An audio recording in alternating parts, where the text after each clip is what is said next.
जोड़ते हैं दीपक हमारे साथ हैं बजाज हाउसिंग फाइनेंस पे। इनका सवाल है। दीपक गुड मॉर्निंग, कहाँ से बात कर रहे हैं?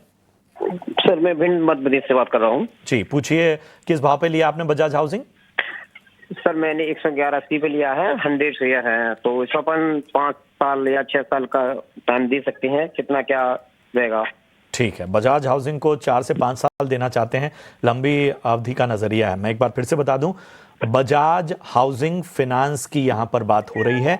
111 रुपए के आसपास इन्होंने खरीदारी की हुई है। हरीश जी, अगर हम बजाज हाउसिंग फाइनेंस को देखें, इनकी बाइंग तो चलिए अच्छे लेवल पे है, और चूंकि लंबा वक्त भी देना चाहते हैं, 4 से 5 साल। बताइए, इस वक्त इन तमाम ट्रेंड्स को देखते हुए 4-5 साल तो बहुत आगे की बात है, फिर भी लॉन्ग टर्म का नजरिया क्या बन रहा है?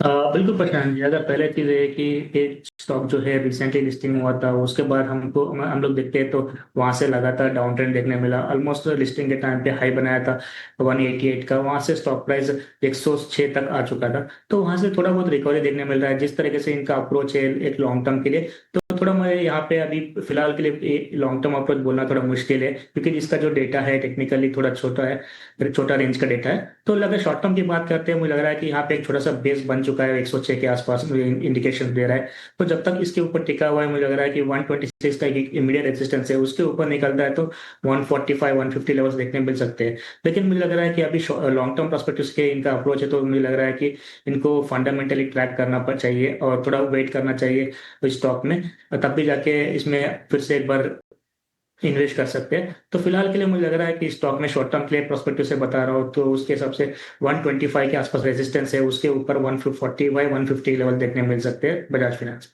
हाउसिंग फाइनेंस में।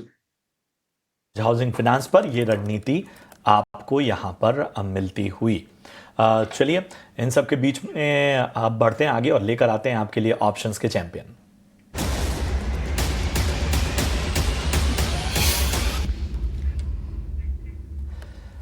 तो चलिए, हमारे साथ एंजल वन से राजेश भोसले साहब जुड़ चुके हैं। राजेश जी गुड मॉर्निंग, प्रशांत बात कर रहा हूं। बताइए, ऑप्शन की रणनीति आज के लिए क्या होगी? जी नमस्कार प्रशांत जी, मॉर्निंग। देखिए, लार्सन में आज एक रेंज ब्रेकआउट दिखाई दे रहा है और 200 डीएमए पे बेस बनने के बाद ये ब्रेकआउट दिखाई दे रहा है, तो यहाँ से एक कंटिन्यूएशन ऑफ ट्रेंड एक्सपेक्टेड है। तो लार्सन का 3650 का कॉल बाय करना है, ये अराउंड 31 के आसपास ट्रेड कर रहा है। 7 रुपये के स्टॉप लॉस से बाय करना है फॉर द टारगेट्स ऑफ 79। इसका जो लॉट साइज है 175 का है, तो जो मैक्सिमम रिस्क एज पर ट्रेड सेटअप होगा वो होगा 4200 का, एंड जो टारगेट हम एक्सपेक्ट कर रहे हैं वो होंगे 8400 के।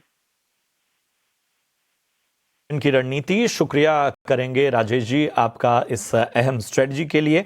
एक बार फिर मैं दोहरा देता हूं, आपको LNT बाय करनी है 3650 की कॉल सितंबर सीरीज की, और ये आपको 31 रुपए के प्रीमियम के आसपास लेनी है।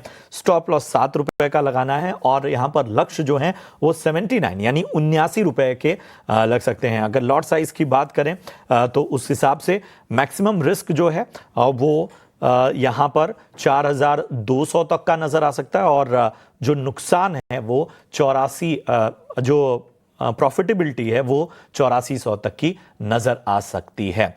इसके अलावा सेबी का स्टैंडर्ड रिस्क डिस्क्लोजर क्या कहता है ये भी जान लीजिए। फ्यूचर और ऑप्शन ट्रेडिंग में 10 में से 9 लोग यानी 90% लोग पैसा गंवाते हैं। सोच समझकर ट्रेडिंग इनिशिएट करें, पक्की तैयारी हो तो ही इसमें उतरें, और इसके साथ ही अपने फाइनेंशियल एडवाइजर की सलाह जरूर लें। वक्त हो गया एक छोटे से ब्रेक का, फौरन हाजिर